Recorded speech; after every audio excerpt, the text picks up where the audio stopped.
So I look after Microsoft's worldwide efforts across education. So how we support our teachers, our students, our schools to transform technology in the classroom.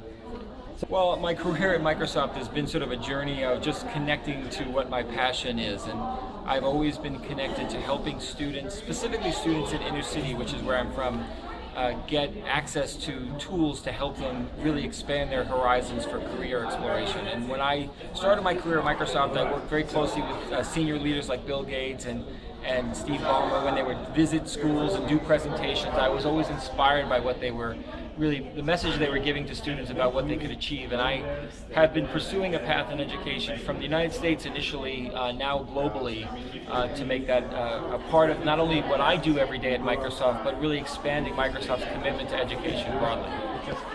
Well, one of the things that makes me successful and focused in my role, and what I think you need to be successful at Microsoft, is first you have to have tremendous passion for what you're doing. You have to understand the technology landscape and the products that we're providing to the market, but really put all of your focus and pivot on listening and learning from customers, learning what their needs are, the way in which products and technology is used, but really even more so, the gaps that schools have with really transforming how students are learning, the environments that teachers are dealing with every day, the challenges they face motivating students to achieve anything. So for me, it's really been, and I look for this when I hire people who are tremendously passionate about what they're doing, but really understand that they have to constantly be learning and listening to evolve their approach and to really make sure that they are put new innovation into what they do every day.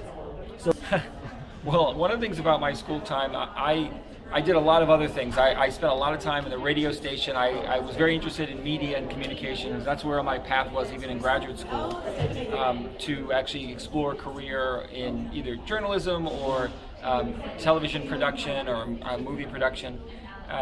So I was doing a lot of that sort of thing, but one of the things I realized along the way is I was very much about communicating my ideas to others. So whether it was through creating a newspaper, I actually started a music fanzine when I was in college.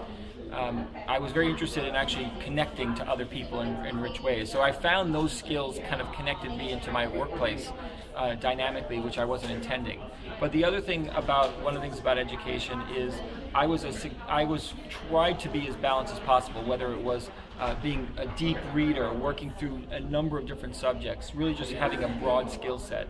I think that's one of the things that in a dynamic place like Microsoft, you need to be able to do a little bit of a lot of things. You need to be a good communicator, whether it's visually in email or just on stage with customers. You need to be able to understand about the technology, so get a little bit technical when it's appropriate. You need to know math, so you can understand the business and the trends and the numbers and trade-offs, etc.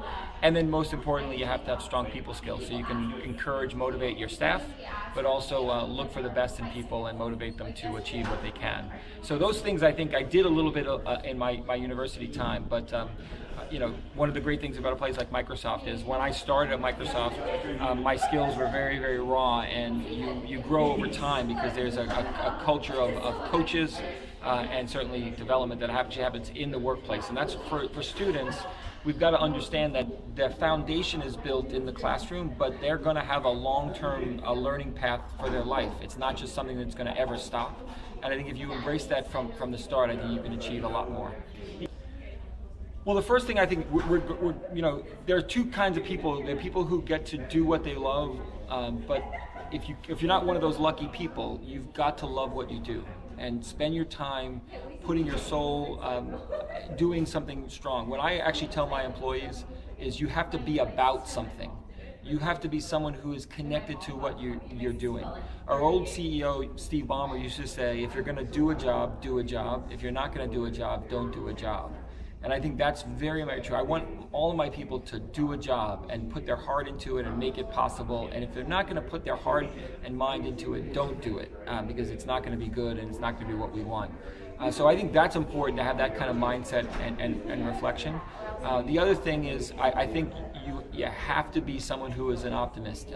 There's lots of pressure, lots of challenges, etc. I want people who see possibilities and opportunity, not people who see challenges and concern. It just helps us all cope through the day in many cases, but there's a world of possibilities that we can explore, and I want people who are thinking about the future. Well, I'd have to say, when I started, I looked at the Microsoft senior executive, so I learned a lot just from listening and getting inspired by Bill Gates was obviously inspiration, continues to be for me.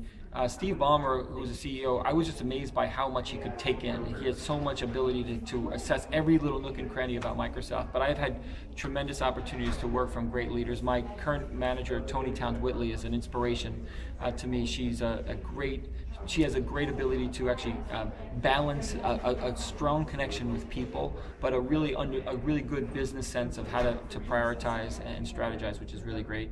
But I learned from various people around me. I learned from the teachers that I see and meet with. I do a blog called Daily Adventures, and I constantly get inspired by the people, their vision, their passion. One of the things about the world of education is I know no matter how hard I'm working, no matter how much pressure I'm under, the people I'm serving work harder, have more pressure, are dealing with a lot more complexity and doing more important work than the work I do. So it motivates me every day to get up and work harder. So that's been a great source of motivation for me.